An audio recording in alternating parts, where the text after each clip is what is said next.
InfoWars, the most banned network in the world. I don't need to tell you, the world is in a great state of flux. Powerful forces are openly trying to establish a worldwide biomedical tyranny. We're honored to be joined by Dr. Peter McCullough, one of the most outspoken, effective individuals for medical freedom and truth. And he came to Austin specifically this Saturday to break huge, major developments on multiple fronts. But it's clear the official COVID narrative has collapsed. The rats are leaving the sinking ship. They're admitting the shots don't work and have serious side effects. There is so much to discuss. And now we know more about who's censoring and why, and it ties into Hunter Biden's laptop. The FBI admitting that they were involved censoring it. Well, we now know it's the same thing censoring doctors like Malone and McCullough and so many others. And he joins us here in studio, commercial-free, on this emergency Saturday broadcast to lay out these huge developments. Doctor, thank you so much for being here. Thanks for having me. Well, I'm going to try to give you the floor to start wherever you'd like and go through this consecutively. We're going to get into the propaganda, the censorship, the wheels coming off, what's coming next, and so much more. Well, August was a busy month for news. There's no doubt about it.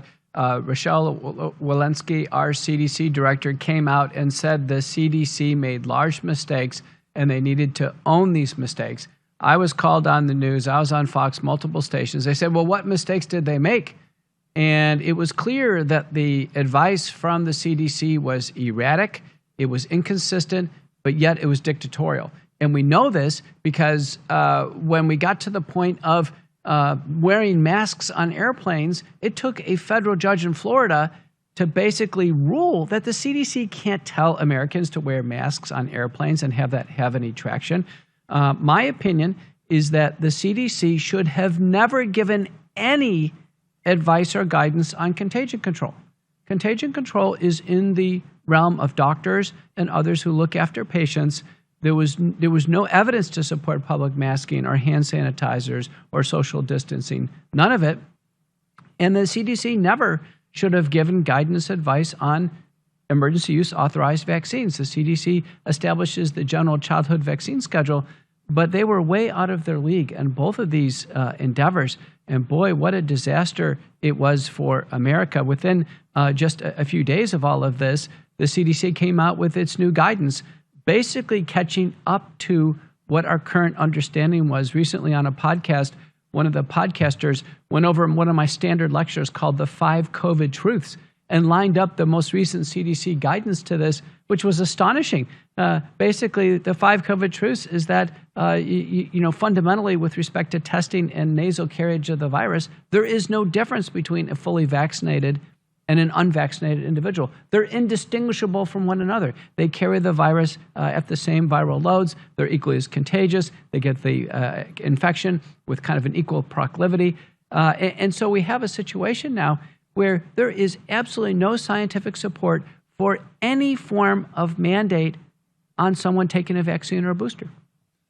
I see these headlines out of the British Medical Journal and others that are just shocking now, where headlines like 9 out of 10 people that die with COVID are double or triple vaxxed. And we see, as you mentioned, the CDC head saying, oh, sorry, we got it wrong. Or we see Burke saying, oh, we knew it wasn't going to work. And then we see all these other statements. It looks like they're trying to get ahead of more data they know is coming out. Absolutely. There's no doubt about it. 2 papers in 2021, one by lead author Wheatley, had in the title Immune Imprinting. What this means is that the vaccines were given every 6 months, exposing the body to the same exact obsolete antigen, the Wuhan spike protein. This turned out to be an immunologic disaster. What happened was the body's immune system was trained in on a high exposure of this antigen in critical organs and tissues, and it was misdirected. So when the infection actually happened, when the frail and vulnerable, there were higher rates of hospitalization and death in the fully vaccinated. Now in Ontario, they have data, 9 out of 10 people who are dying of COVID-19 are fully vaccinated. There were basically 3 false claims of the vaccine program. The first false claim was the vaccine stopped the infection. If you took the vaccine, you couldn't get it. That quickly eroded thousands of breakthrough cases reported through 2021. The CDC gave up on this in May of 2021, where they basically said, we're not going to follow breakthroughs. There's too many of them.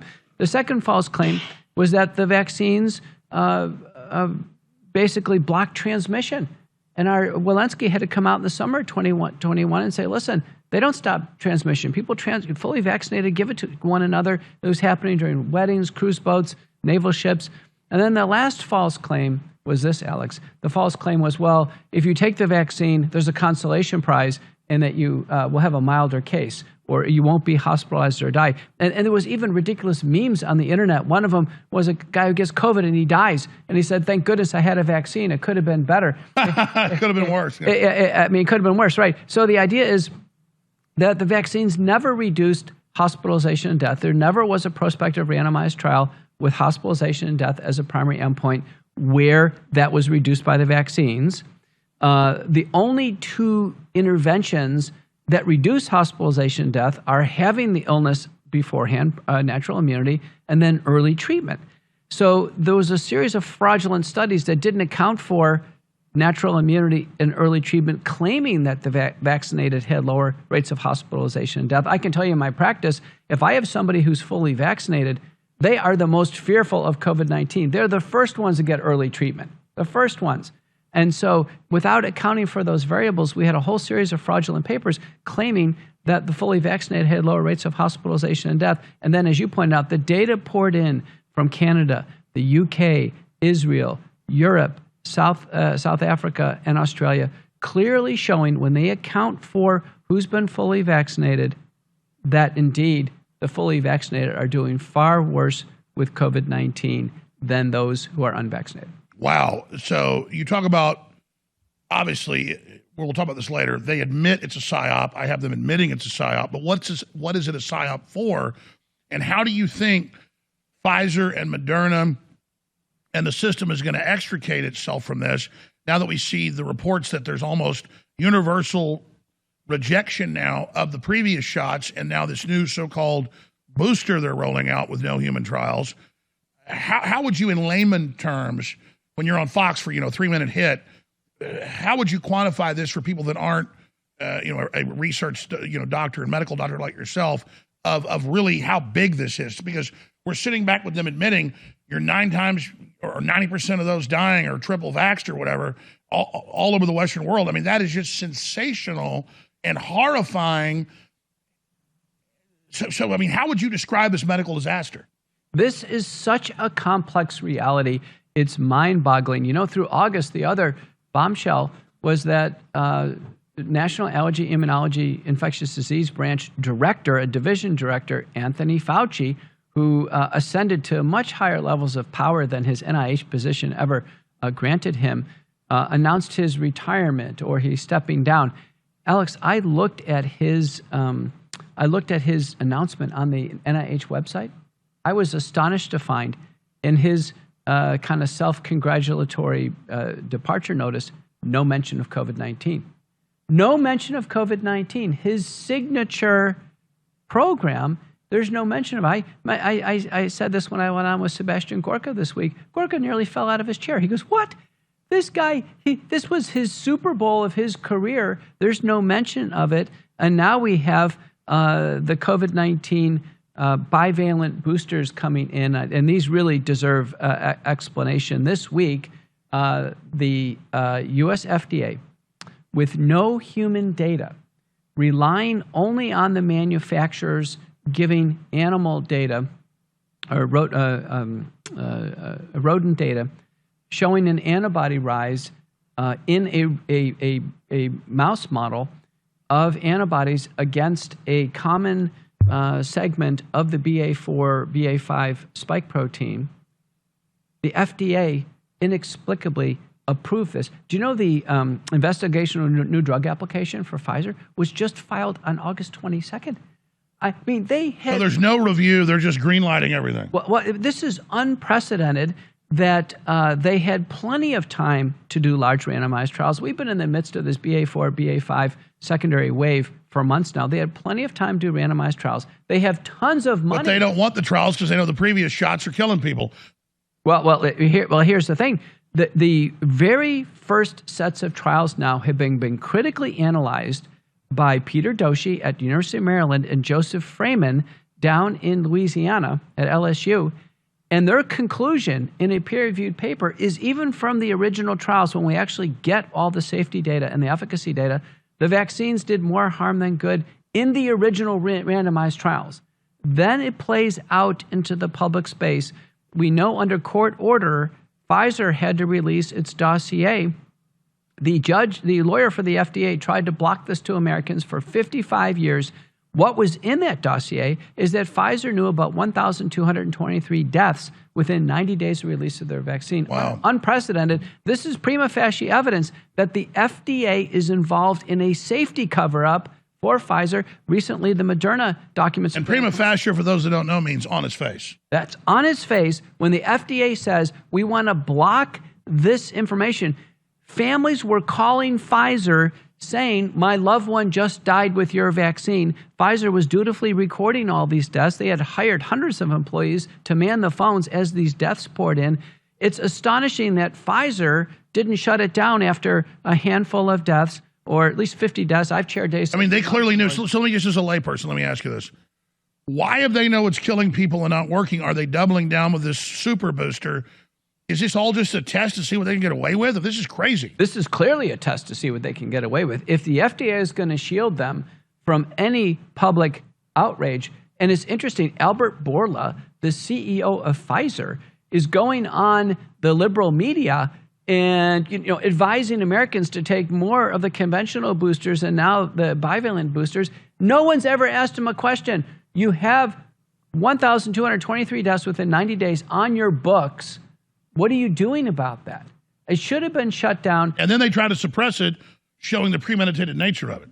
Well, it's true. And I can tell you, their breakthrough was the World Council for Health, which has put out a whole variety of cautionary warnings over the last 2 years. They came out on June 11th, Alex, and they said, after a pharmacovigilance report, they looked at VAERS. They looked at the yellow card system in the UK, the UDRA system in the EU, and the WHO VigiSafe. There's over 40,000 certified deaths that's happened within a few days of taking these shots, millions of serious safety reports. World Council for Health says, pull them off the market. They're unsafe for human use. This is very important. This is a worldwide body. They represent 70 individual organizations across the world.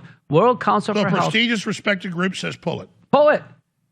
And they put out a series of cautionary warnings saying, listen, if you can't get in safety together, get them off the market. Here's the important point, is that as Pfizer and Moderna and the other vaccine suppliers march this on, what's going to happen is going to be a giant finger-pointing exercise in the end. Pfizer's going to say, listen, the FDA never told us to pull it. The FDA and the CDC are running the vaccine program. FDA and CDC are going to say, listen, it's Pfizer's product. They had the responsibility. They set it up from the beginning where nobody can take the blame. Right. More evidence of premeditation. There's no doubt about it. The bivalent boosters now, this is very important.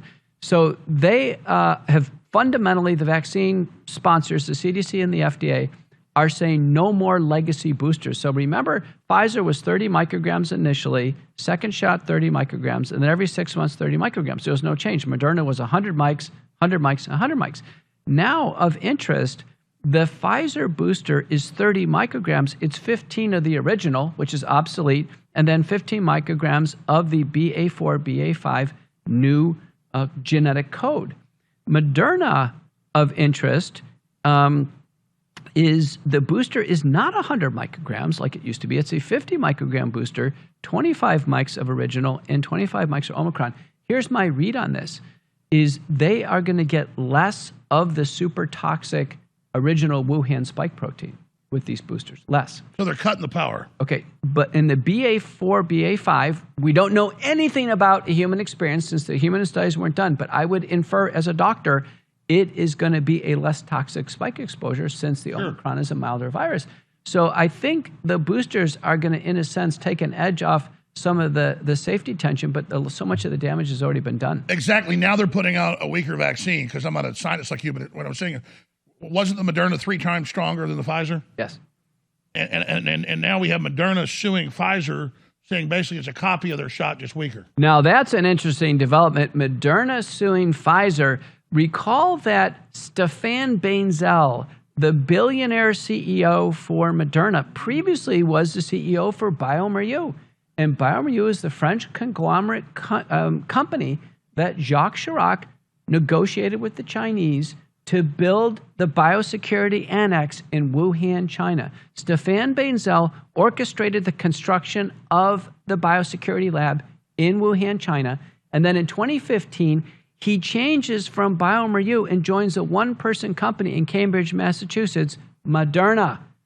Stéphane Bancel joins Moderna. Do you see long-term planning for this virus that just accidentally shows up? Well, listen to this. So Bancel then joins Moderna.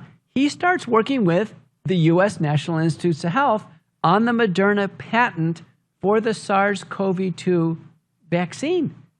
So within a few days of announcing it's an emergency under former President Trump, Moderna announces we have a vaccine. You don't come up with a vaccine in a few days. This vaccine was in the works for years. And in Peter Bregan's book, COVID-19 and the Global Predators, it's a very, very important book. It has over 1,100 citations. In the back is a timeline, Alex, and the timeline has 36 pandemic planning preparedness events that Bregan chronicles starting from 2012. 25 of these have written documents generated, and 6 of them were filmed. So Bregan outlines the timeline in our book, COVID-19 and Courage to Face COVID-19 that I wrote with John League. We actually highlight these developments as well and put it in the context of a story. I recently went on with Steve Bannon on the War Room, and Bannon said, thank goodness that you guys wrote these books and have these citations and the timeline as evidence. And the reason why this is so important, Bannon is going to predict that what looks like a U.S. government operation, Alex, they're going to basically wipe the electronics completely. They are going to basically whitewash this. They are going to rewrite history, that the only way we're going to actually be able to record what happened is in these books, because the electronics, Twitter, Facebook, all the electronic media. Oh, they're going back and scrubbing everything. It's going to be scrubbed. So the books and the independent media and the documentaries are going to save us. Otherwise, we're not going to have a historical record. And what you're saying is, I think, the most important part of this interview, which all of it's bombshell, all of it's admitted. You're totally vindicated. We're vindicated. And it's not about tooting our horn, but it's about we were faithful, we were right, we stuck our necks out, we were correct. We need to speak to that so people understand the good guys are being censored. We're still being attacked. He's being sued. I'm being sued, which is fine because we're in the arena here. But let's speak to the vindication, how big this is. And then I know you've got a lot of points about the virus and what's coming next, and I want you to be able to lead this, Doctor. You're doing a great job. But then you mentioned to me, hey, this is a PSYOP. Now we know the group suppressing you is connected to the Pentagon and the FBI and others. And I'm like, well, yeah, here's the Canadian news. Here's the BBC admitting that the military, not our average military, but people running it, are involved in PSYOPs and quote, brainwashing and mind control is the London Telegraph headline I want to get, guys, if we can, to create fear and cause the lockdowns and terrorize people into the mass psychosis formation or mass formation to go along with this, because that's what this is. And they're obviously preparing something new. So we've got to get ahead of this. Just as Governor DeSantis said last week on Fox, he said, we got to break these things back. We've got to have a reckoning. We've got to expose people who did this, or they're going to do it again. So it's so good to see that DeSantis really gets it. I wish Trump would go all the way as well. There it is. Use of fear to control behavior in COVID crisis was totalitarian, admit scientists. They used military-grade PSYOPs run by the British Ministry of Defense to terrorize Britons and others in the UK into submission. Same headlines out of the U.S., same headlines out of Canada. So when we say this is a PSYOP, they admit it is. It's true, and my co-author, John Leake, a true crime author, also believes it's a PSYOP. And, you had Matthias Desmet on the show yesterday. Psychology of Totalitarianism. Yeah, Psychology of Totalitarianism. I've read the book cover to cover. He's a brilliant psychologist. This is his line of work. This type of groupthink fell into these mass religious suicides, Nazi Germany, how Nazism spread across this is a cult. Africa. Yes, it's a way of thinking. Peter Breggin, who you've had on the show, he's a psychiatrist. And I want him back on, by the way. He's amazing. So the positioning of both of these great minds is that Matthias Desmet has taken the part of this. How does this organically happen? How does this happen on the human mind? And what Breggin outlines and what John Leake in my book outlines is this is intentional. So it's intentional use of psychological operations to create this psychophenomenon that's actually happened in people's minds that Desmet has pointed out. Let me show you on my screen how the science relates here. There are papers. Now, this is in the peer-reviewed literature. 2015, first author is Vineet Menachery. Senior author is Ralph Baric. I'm going to have them highlighted here. You can see here American names, and there's one Chinese name in this whole list of authors, and it is Dr. In the next paper, I'll show it to you, Dr. Shengling Li. But it's so as much as we hate the Chi-Coms, when they say this is an American-made virus. But look at here are the here's University of North Carolina, Chapel Hill. There's an institute in Switzerland and Harvard. The title of the paper: SARS-like Wuhan Institute of Virology 1, poised for human emergence, published in the Proceedings of the National Academy of Sciences. And this was a controversy in 2015. It's not like this is some secret. This is not a secret. And in the paper, it says right here in the significance, together, the study indicates an ongoing threat poised by the Wuhan Institute of Virology 1 related viruses and the need for continued study and surveillance. So they're saying the viruses we've made at this lab endanger the world in a high-level paper. Yes, in a high-level. Wow. In 2015. We don't need to depose people in front of the Senate. You just read the papers. This one in Nature Medicine. That's why it's so crazy when Fauci says, I don't even know what gain of function is. Right. And this work is funded by the National Institutes of Health. It indicates that the National Institutes of Health has approved this. Again, Vineet Menachery is working for Ralph Baric. Ralph Baric at University of North Carolina, Chapel Hill. Yeah, I interrupted you. So start over. I think this is so huge. This is the smoking gun. Exactly. And these papers have been out here since 2015 in the best journal. Start over from the beginning. Go back to 2 minutes ago. I interrupted. The University of North Carolina, Chapel Hill, and Ralph Baric is the senior author. His first paper on coronaviruses was in 1997. This is his life work. He's been the quietest person in the last 2 years. His co-author, Vineet Menachery, in 2 papers, leads the team. The team is University of North Carolina, Chapel Hill, Harvard, an institute in Switzerland, and the Wuhan Institute of Virology, and Zhengling Li Shi is the bat lady. Okay. Notice that these are all American authors, 1 or 2 Chinese authors. This is an American project. They need the Chinese lab to do it because they have the technology and they have the bats. But this is done here. Look at the title of the paper. A SARS-like cluster of circulating bat coronaviruses shows potential for human emergence. What did they do in these papers? They actually made a humanized respiratory epithelium in a rodent, and they kept tweaking the spike protein in order to get it to invade a human respiratory epithelium. They're weaponizing. It was weapon. Now, at the same time, they're working on an answer. They were working on a killed vaccine, and they were working on monoclonal antibodies. So they can be the savior. Well, listen, Alex, we have biological operations. Through the NIH, it's BARDA is the unit, and through the military, it's DARPA. They work on a threat, and they work on an answer. We've had a smallpox, monkeypox program. After SARS, there's obviously was a SARS program. There's been an anthrax program. And that's the thing. Gates can't shut his mouth. A year before he starts ordering the monkeypox vaccine, he says it's coming, and then right on time it rolls out. I mean, this is ridiculous. It's true. Now, look at in this abstract, look at one of the conclusions. Both monoclonal antibody and vaccine approaches failed to neutralize and protect from infection of the coronaviruses using the novel spike protein. So they had already juiced a spike protein that they knew a vaccine, at least a killed vaccine, wasn't going to cover. That ultimately became the Sinopharm Coronavac vaccine, and at least the first version of monoclonal antibodies didn't take it. It's right here in the abstract in Nature Medicine in 2015.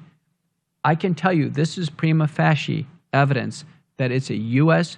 government academic program that's gone bad. And boy, have Americans, 10 million Americans were hospitalized with this. 1 million people have lost their lives in our country from a U.S. operation. I mean, I lost friends and it almost killed some of my family. I'm pissed. I mean, we are literally victims of a bioweapon attack.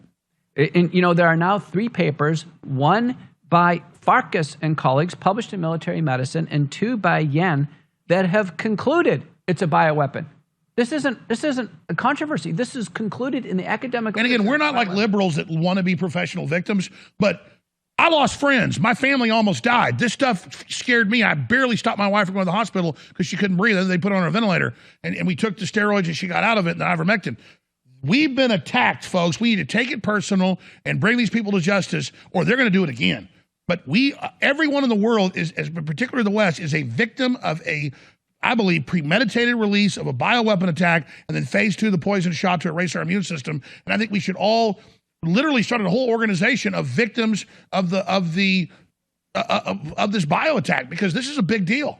Well, let's get into phase 2. Remember, there's been 2 waves of injury. First was SARS-CoV-1, largely the wild type Alpha and Delta outbreaks. The Omicron outbreak was very, very low hospitalization and death rates. In fact, Omicron, which one can get, is indistinguishable from the common cold. But people did lose their lives with these first multiple outbreaks. Now the vaccine program has been cooking along, and I can tell you that the vaccine itself has created a wave of destruction in our country, injuries, disabilities, and deaths. One of the breakthrough observations has come by Sasha Latipova. Show my screen. And in this report from Trial Site News, which is a valid, late-breaking science website, actually supported by pharma and a lot of other sponsors, the title of the paper is Hot Lots of COVID-19 Vaccines, Evidence of Different Formulations. And these are statistical analyses of Pfizer, Moderna, Johnson & Johnson, and also compared against the flu. Interestingly, Alex, when there is a complication from a flu shot, it's randomly distributed across all the manufacturing lots. But with the COVID-19 vaccines, the complications are restricted to certain lots. Now, recently on Steve Kirsch's Substack, Steve has got the European Medicine Agency release from the vaccine manufacturers showing market degradation of messenger RNA in these products. So remember how they had to be super cooled, and in the randomized trials they used single-use vials? And then suddenly they didn't anymore. Right. So it wasn't super cooled anymore. They were using multi-use vials. The leading thinking, believe it or not, is the majority of people who get the shots and are fine, they're actually getting degraded messenger RNA. They're actually not getting much of a genetic insult. So they would have been a lot worse if they hadn't. Right. So the lots that are causing damage in the Latipova. You don't want a fresh shot. Well, here's the thing. Yeah, exactly. Believe it or not, if you actually get the messenger RNA as designed and the spike protein production as designed, it can be, and in many cases, it's lethal. So it's actually sloppy manufacturing and product handling that's saving Americans. You know, a recent Zogby survey, Zogby is a very good survey operation in the United States. Zogby surveyed a large number of Americans and asked them, what'd you do? 2/3 of people took the vaccines. Of interest, Alex, 85% say, I took the vaccine and I'm fine.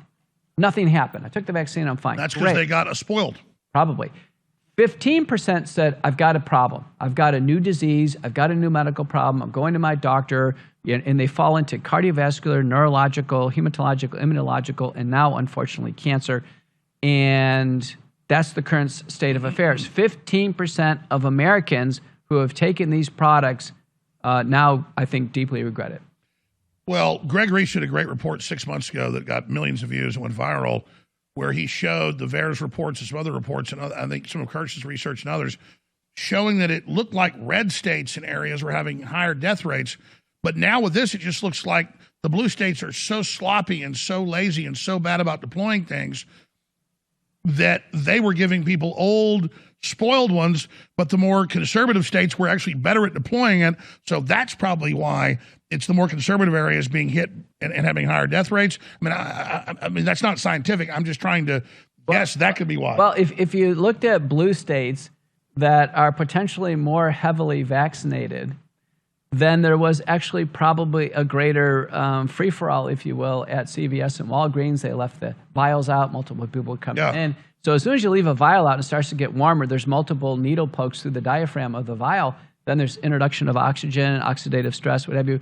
And if you go to states where there's infrequent vaccination, in theory, you probably didn't take it out of the fridge that much and, maybe used it once and got a good shot. So because I don't know, because the numbers are there. Why were red areas higher death rates from the shot?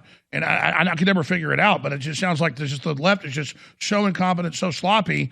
It's almost like a gift to themselves, because even though they're a higher vaccination rate, well, the numbers have changed, but I mean, it's crazy. Yeah, there's no doubt about it. But the point is, it's not randomly distributed.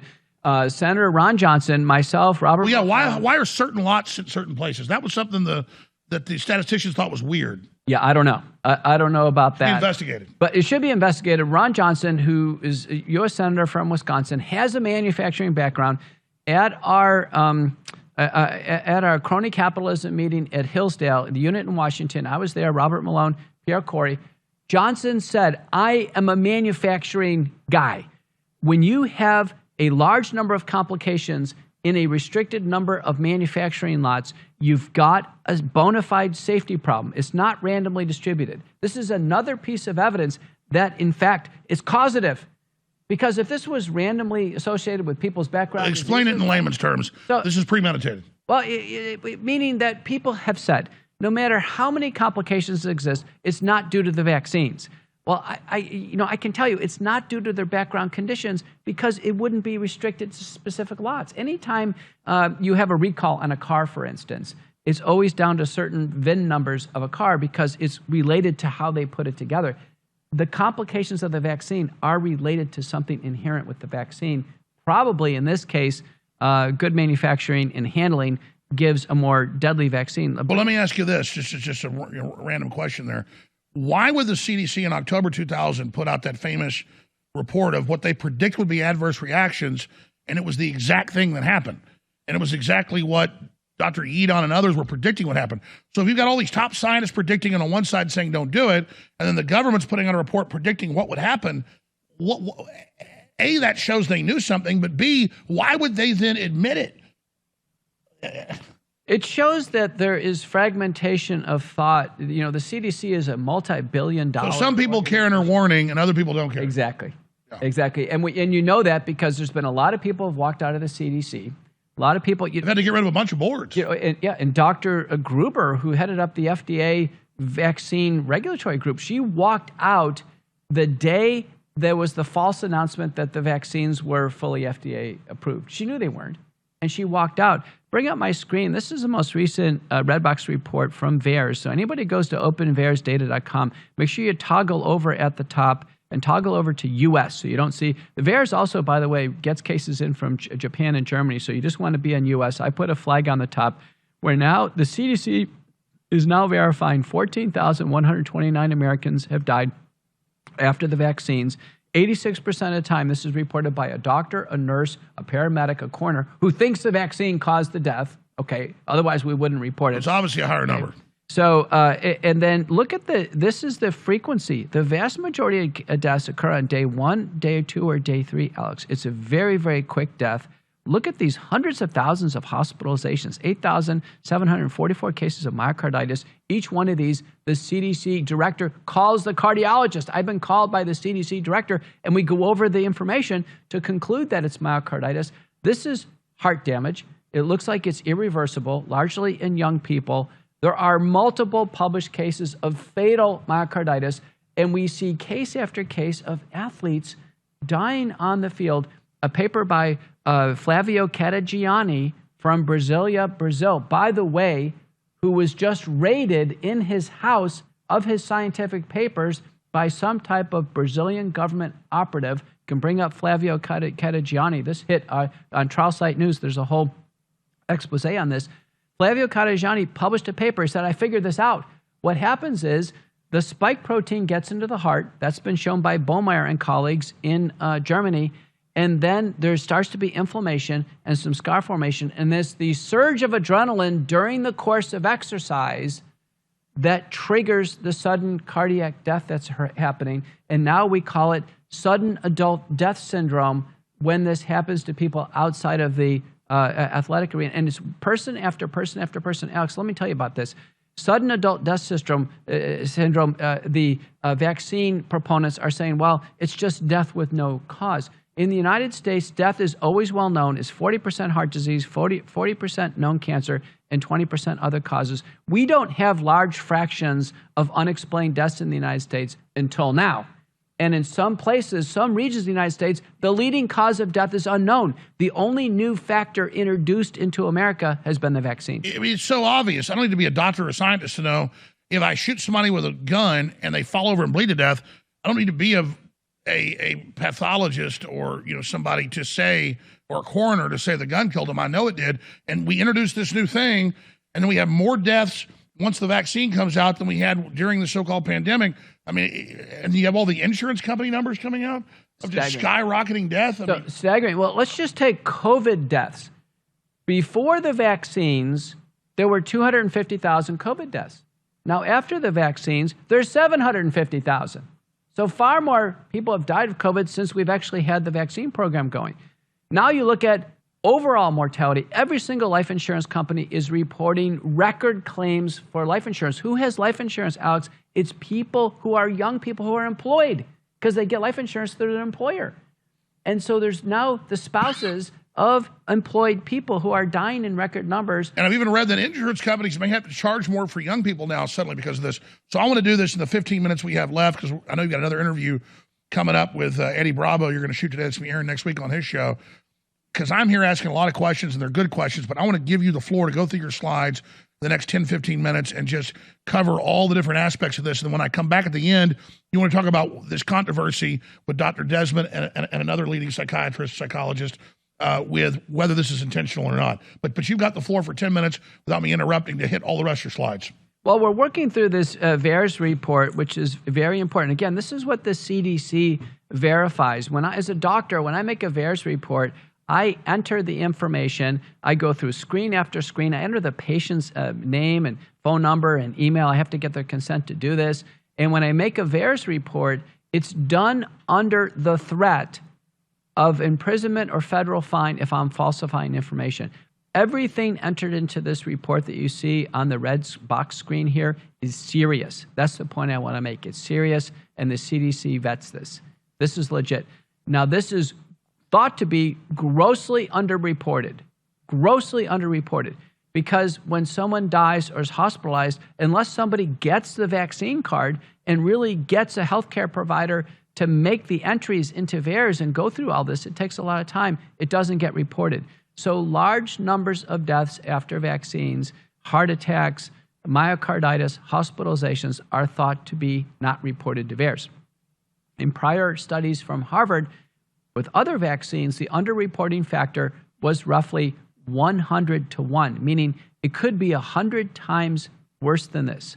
So what I'm telling you is this could be 140,000 deaths, that would be tenfold underreported, or it could be 1.4 million deaths if it was 100-fold underreported. And the leading thought is it's somewhere between 5 and 20 times underreported on death. The majority of the deaths are probably related to cardiovascular disease, not only myocarditis, but also triggering heart attacks, because we know of the massive inflammation that occurs in the body with the spike protein. It can trigger a heart attack and trigger a stroke.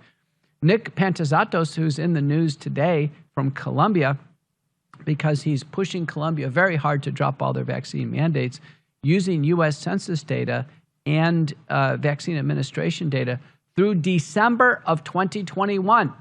So this is now 9 months old, but through December of 2021, estimates it could have been as high as 187,000 Americans have died directly after taking one of these COVID-19 vaccines. The deaths occur very quickly after receiving the vaccine. I was traveling across Florida with Dr. Ryan Cole, and we're tired. We stopped and get a cup of coffee. some ladies met us. They wanted to take pictures. And one of them said, Dr. McCullough, I have to tell you my story. About a year ago, I took my father out of assisted living to get a vaccine. She took her father out of assisted living to a vaccine center to get a vaccine. She said, my father died in the passenger seat next to me driving on the way back to assisted living.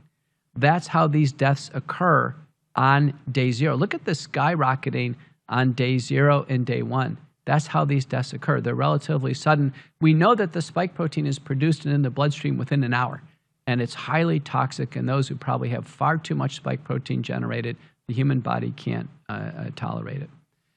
Some other data that I want to review just very quickly with the team that's very important, and I've already mentioned it. This paper came from Germany, and this is direct biopsy information in patients who had received the vaccines. This is Comirnaty or the Pfizer vaccine. And the title of the paper is Intramyocardial Inflammation After COVID-19 Vaccination, an Endomyocardial Biopsy Proven Case Series. And this is one of the first papers that directly finds the Wuhan spike protein in the heart muscle. So they figured out a way to stain for this. And the spike protein, which I've been saying now for well over a year, the spike protein gets into tissues, it gets into the brain, it gets into the adrenal glands and vital organs. We inferred this because the lipid nanoparticles travel to those organs. Now Ballmeyer has nailed it down in this paper published in the journal, the International Journal of Molecular Sciences. One of the reasons why these papers are not hitting New England Journal of Medicine, Lancet, or the British Medical Journal is because of the tremendous editorial bias of not allowing anything that looks like the vaccines are harmful. So they end up going to MDPI or lower level journals. But this is very important. I do want to make the case that this paper from Jenna Schauer, who's done multiple papers on myocarditis, has hit in the Journal of Pediatrics. And she's showing now, this is a 16-year-old, she's showing significant late gadolinium enhancement, meaning active inflammation and scar formation in the heart of this 16-year-old boy 4 months later. And the size of the damage was originally 26% of the left ventricle. It's reduced to 19.84. And you can see the arrows point to this really large white segment of the heart muscle shown in short axis like a circle. I can tell you as a cardiologist, a threshold of concern for sudden death, for which we put in ICDs, is 15% late gadolinium enhancement. So I think this is very concerning that, and we're putting together the pieces here, that the vaccines are causing significant heart inflammation. And it's the heart inflammation that is the substrate for sudden death of all these deaths that we're seeing in young people. The two ways that someone could die after taking a vaccine that would be sudden, precipitous, and wouldn't be anticipated would be myocarditis and sudden death, or a blood clot, that is venous thromboembolism, a blood clot that shoots to the lungs, and basically the heart and lungs can't pump blood through, and someone dies. The blood clots and the large ones, some of them are detected because of leg swelling, and we can start blood thinners and save the patient from dying of a pulmonary embolism. Sometimes patients present and we give them blood thinners and we can save them. These myocarditis deaths, though, many of them happen when the person is not around loved ones. They're not in a space where they would even be able to get CPR, and in fact, they succumb to what we believe is a vaccine-induced myocarditis death. That's the best explanation for these skyrocketing life insurance rolls that we're seeing, claims for life insurance, as well as one public figure after another going down. In the last week, one of the front office former athletes for the Miami Dolphins, again, dies, no explanation.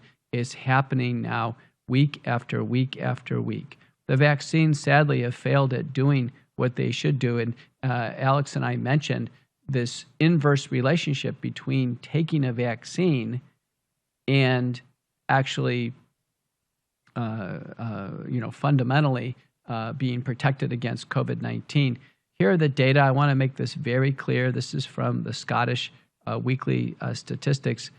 it's very clear. And this was, this was back on January 12th of 2022. Look at this. The vast majority of cases, hospitalizations, and deaths are among the fully vaccinated. And they only had about 72% of the population vaccinated and far fewer among the unvaccinated. That was in January of 2022. It's never been a crisis of the unvaccinated. Never. In any country that's fairly reporting the data, there are far more fully vaccinated individuals who end up getting COVID-19 or dying of COVID-19 than those who are unvaccinated. The unvaccinated, many of them have had natural immunity and they've survived. Many people, like myself, I'm not vaccinated. I'm fit and strong. I'm going to have a much better survival trajectory than someone who's older and frail, potentially take the vaccine. So some of this is confounding, but there's no signal that the vaccines reduce hospitalization and death. And Alex, we've covered the latest boosters. They were released before any human testing is complete. This is the first time in medical history that a product was developed and not tested in a single human being, and the government's going to roll this out and now say a needle in every arm. And Dr. McCullough, that brings me to what we first talked about before we started this interview today that you wanted to get to. It was actually in my stack. You said, I'd like to talk about Professor Matthias Desmet and some of the controversies out there of, is this mass formation on purpose? Is it a PSYOP or is it by accident? Well, I can pull up the Pentagon, the British Ministry of Defense, the German, the EU. They all said we use psychological warfare to have the lockdown and to get folks to take these shots. And we even had 2 years ago when they started the shots in the UK, their own government advisory board come out and saying, let's yellow card this. It's not working. It's not good. Let's not give it to young people or old people. So we've got all of this and just the overwhelming evidence that it is premeditated. But let me ask this question first. I want to get into this with you. How has it gone for Big Pharma and their goal? Because I saw a meeting on C-SPAN 2018 that didn't get attention until the last few years. I didn't see it when it first came out, when it was live. And it was Fauci and a bunch of other government regulators together saying we need to blow up the old system. We need to get rid of 5-10 year approval. Maybe a virus, something like bird flu out of China will let us do it. They were up there really bragging. Then you see Fauci right when Trump gets in 2017 in the spring saying Trump will be challenged by a novel new pandemic. And so you look at this, I mean, for me, you'd have to be crazy to not say it's premeditated. You showed them preparing it at Chapel Hill. You showed them making it. You showed it all happening. There's no debate that it came out of a lab. The question is really, where did it get made, in my view? So big picture, just in layman's terms, talk to us like we're 5 years old, because we understand, we grasp what you're saying, but just as a citizen, as a patriot, what do you think they did this for?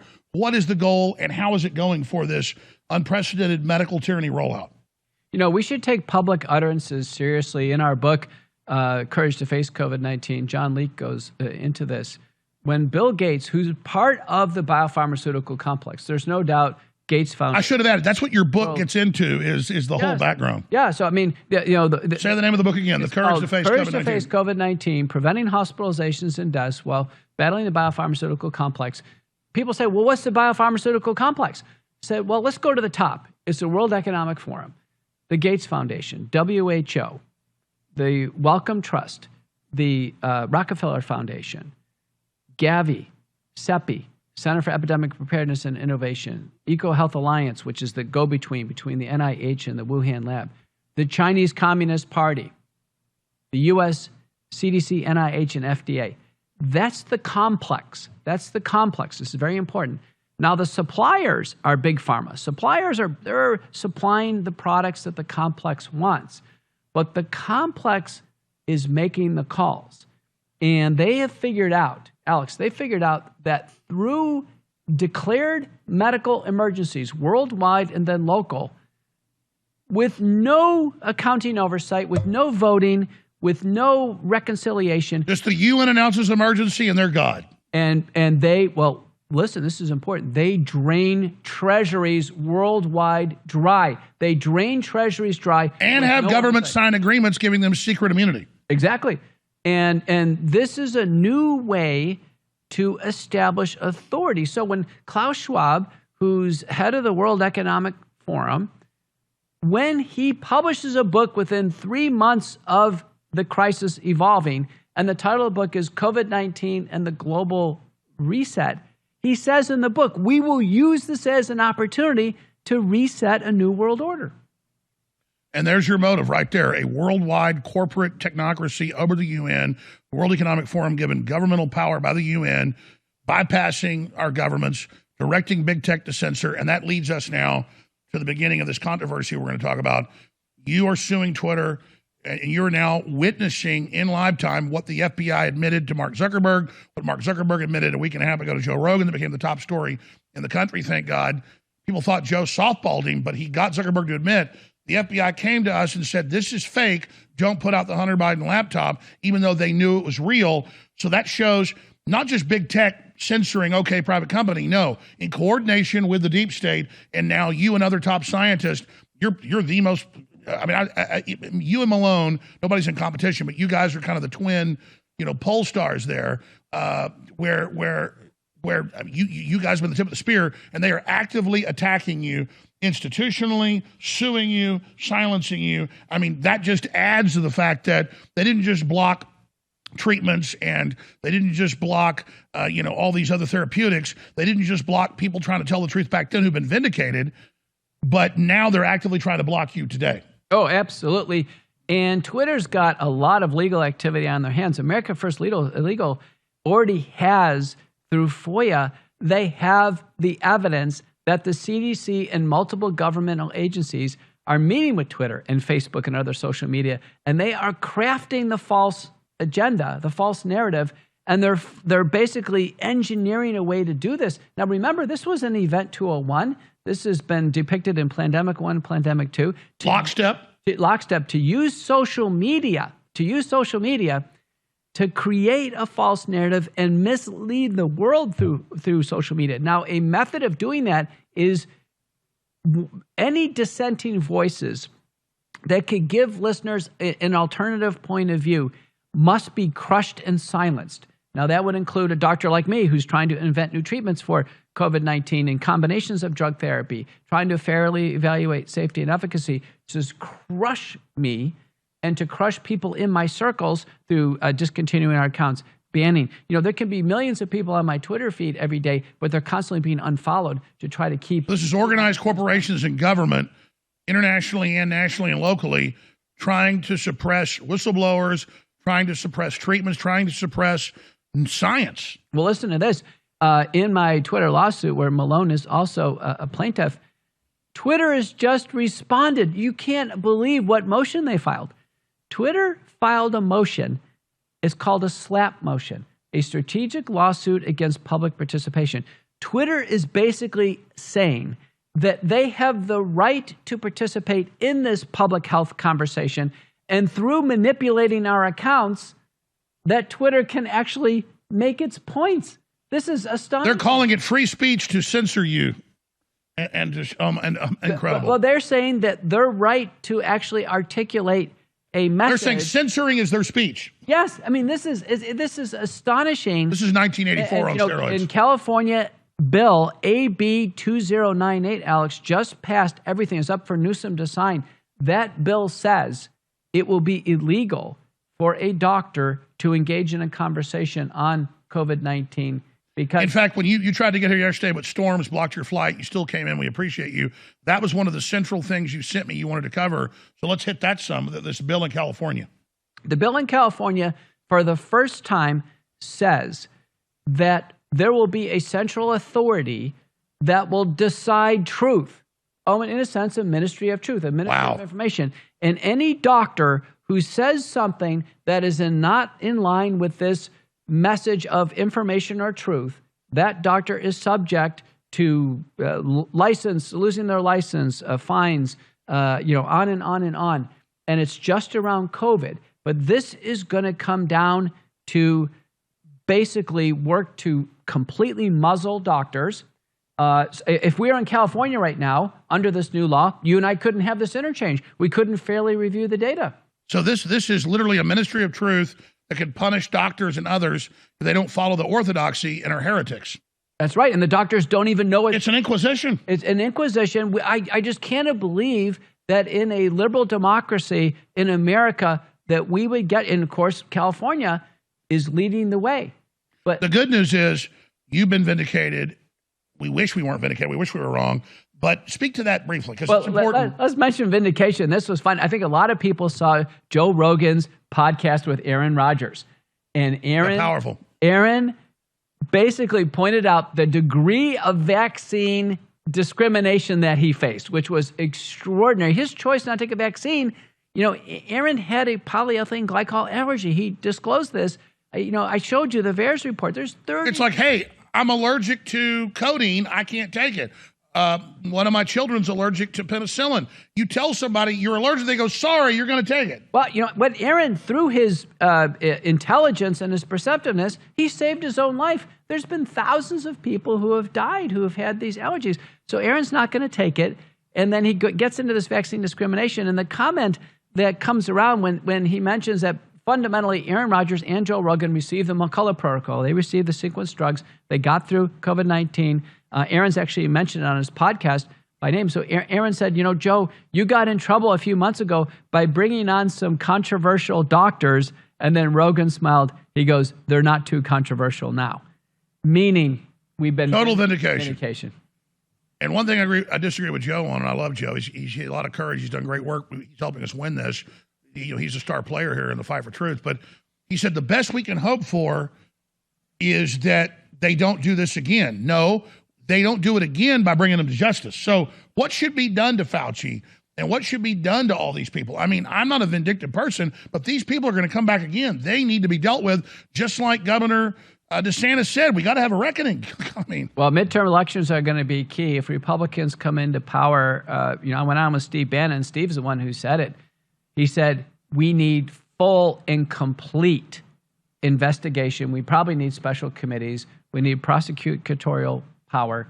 There clearly have been crimes committed by government officials, and they need to be brought to justice. Americans have lost their lives and been unnecessarily hospitalized. I think it's all going to come out, and it's going to be the next few years are going to be tumultuous years. Well, that was my next question before we hit this final point. How do they extricate themselves? This obviously, it didn't go like they wanted. What, they thought they would just do this, we wouldn't notice, or they just erase our immune systems and have us permanent customers for mRNA gene therapy? Or it really can't be explained. What were they thinking? And it's the positioning, what's going on now is fascinating. You mentioned Deborah Birx. She came out, she goes, we knew these vaccines weren't going to work. We knew that. We know now the majority of people sick with COVID have been fully vaccinated. What is she trying to do?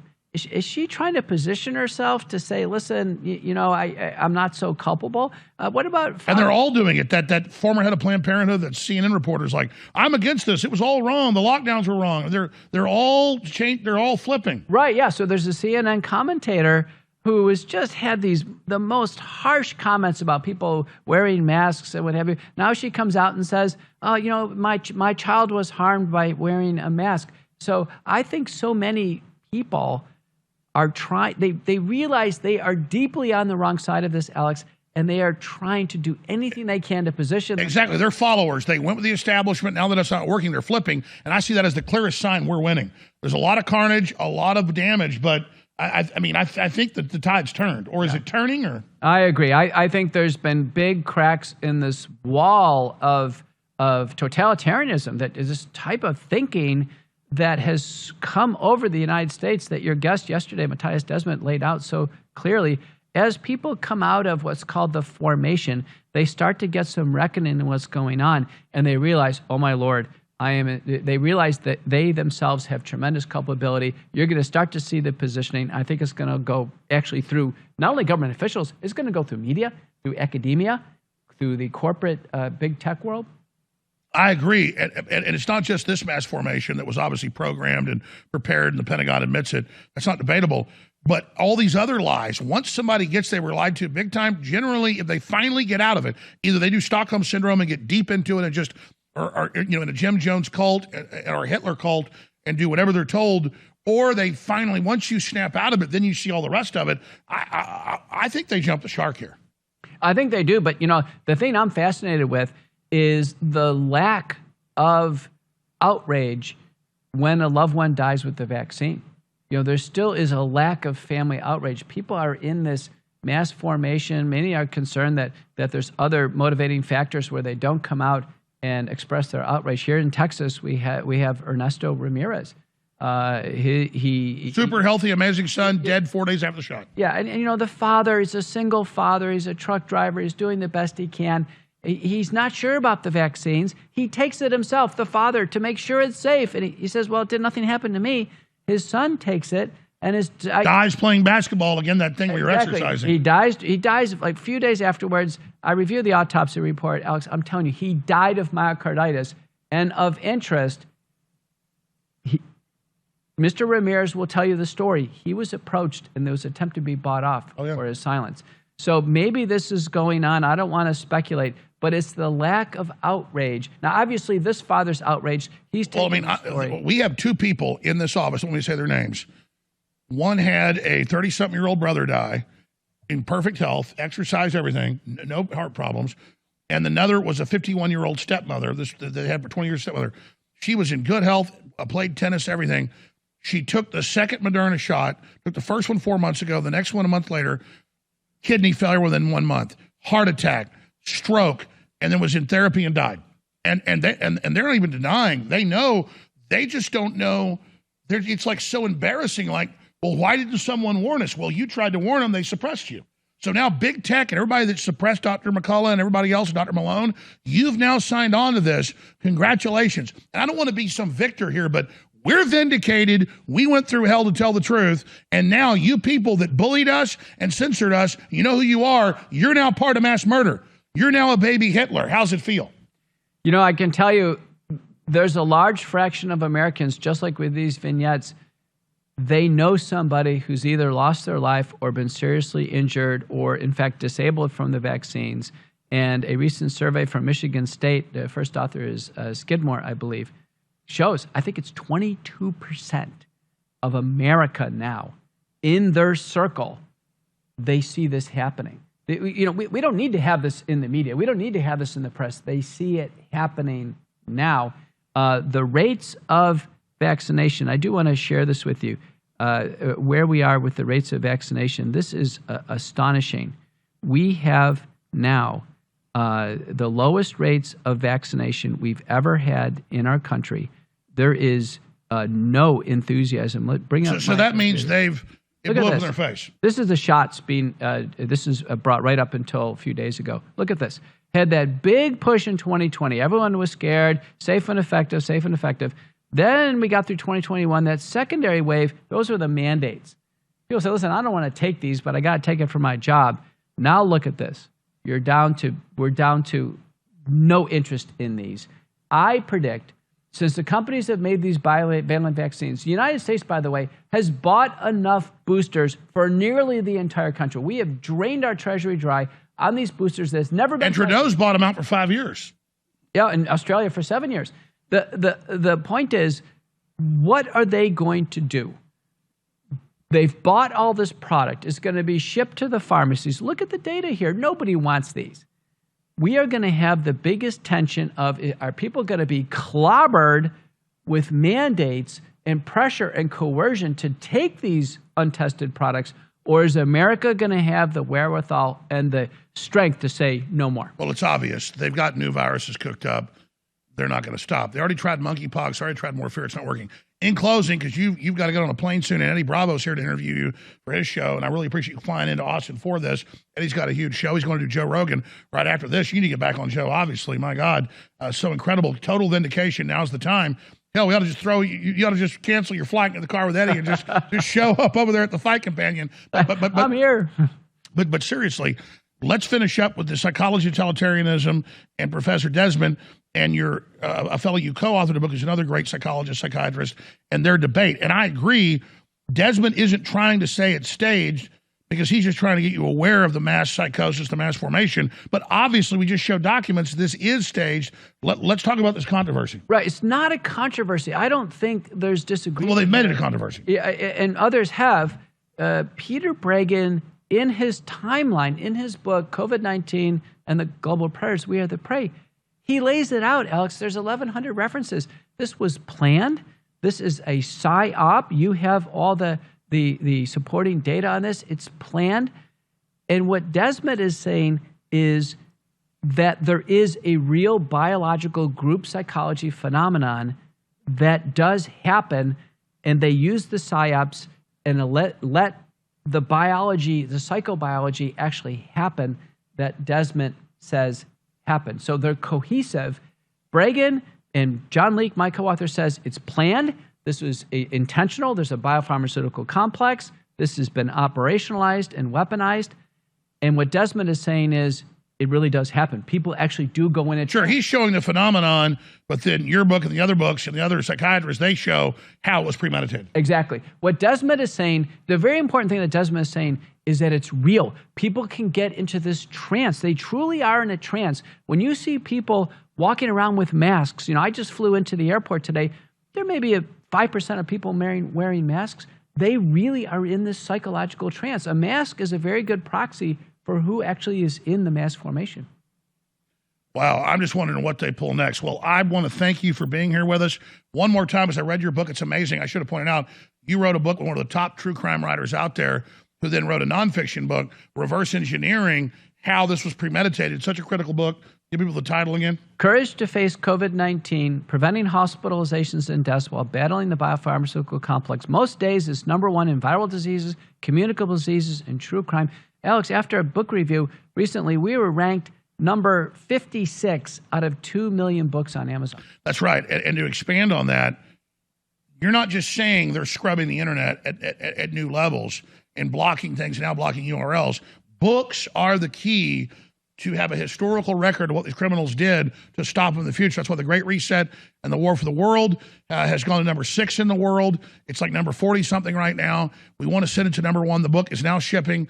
Amazon.com. We get a lot less money at Amazon.com, but I don't care. I just wanted to go to #1. Go to Amazon.com, get the Great Reset and the War for the World, which explains the overarching control arm. And people said, how'd you write this book? Steve Bannon says one of the best books he's ever read. And I'm not, everybody else says, they go, how is it so good? Was a piece of cake. We had to cut it from 800 pages down to 300. It's the quotes. It's a confession. This is not hard. I mean, quite frankly, this was easy to write, but they're calling it the ultimate book on the Great Reset because really it's their confession. Get the Great Reset and the War for the World, InfoWarsStore.com or Amazon.com. And finally, this is a fundraiser. It's coming in a week. It's actually already here, but we're going to start the sale in a week. And I had this coin in my car a few days ago when I knew you were coming to town, and I wanted to give it to you. And then your flight got delayed, and I brought it back out of the car, but I got it back in here during a break. And this is the Theodore Roosevelt Citizen and Republic speech. Everybody should read. And on the back it says, "The man in the arena, 1 ounce silver coin." And it's got the gladiator on the back there with a sword. And it's got Teddy Roosevelt, who busted up the trust and stood up to the globalists and did so much more. This is a coin about resistance in the man in the arena. And I can't think of anybody more in the arena than Dr. Peter McCullough. On top of it, vindicated because thank you, sir. Thank you. I'm honored. Thank you, sir. Because Roosevelt talks about, hey, a lot of times you lose being a man in the arena, or a generation later you're recognized, like Van Gogh or somebody. What's so beautiful is, I just want to stop these tyrants, but I get to get recognized now. And he gets to get recognized now. And it's not about, oh, we're recognized. It's about celebrating, we're right, we took on the enemy, we're starting to win, we believe in you, you believe in us. Let's celebrate the truth, and let's celebrate our victories, and let's stand together. In closing, PeterMcCulloughMD.com, is that the best website? That's the best website. And you do a weekly podcast? America Out Loud Talk Radio. And it's hard not to see you. You're everywhere, and we love you. And again, it feels kind of sick, though, to be like, we're right, look, it's all true, just like we said. That's good to stop the next thing, but it's kind of a sick feeling in a way. It's like we were right, and now we're proven right. I almost wanted to be proven wrong. Well, I can tell you what, we are shaping the course of history. No better example than monkeypox. I got on TV, you and I, others, we got ahead of this monkeypox national emergency. By the way, we're under a national emergency of monkeypox. America didn't buy it. A UN emergency, yeah. Yeah, America did not buy it. They did not. So the good news is, fool me once, shame on you. Fool me twice, shame on me. We're not getting fooled now. God bless you, brother. All right. Incredible job. This guy flew here just for us. Congratulations, Dr. McCullough. Thank you. Man in the arena right there, baby. Thank you. All right, Eddie Bravo's coming in. God bless you all. Now spread this live feed and share this archive at band.video. We've done our job. Now the rest is up to you, and I know you'll deliver.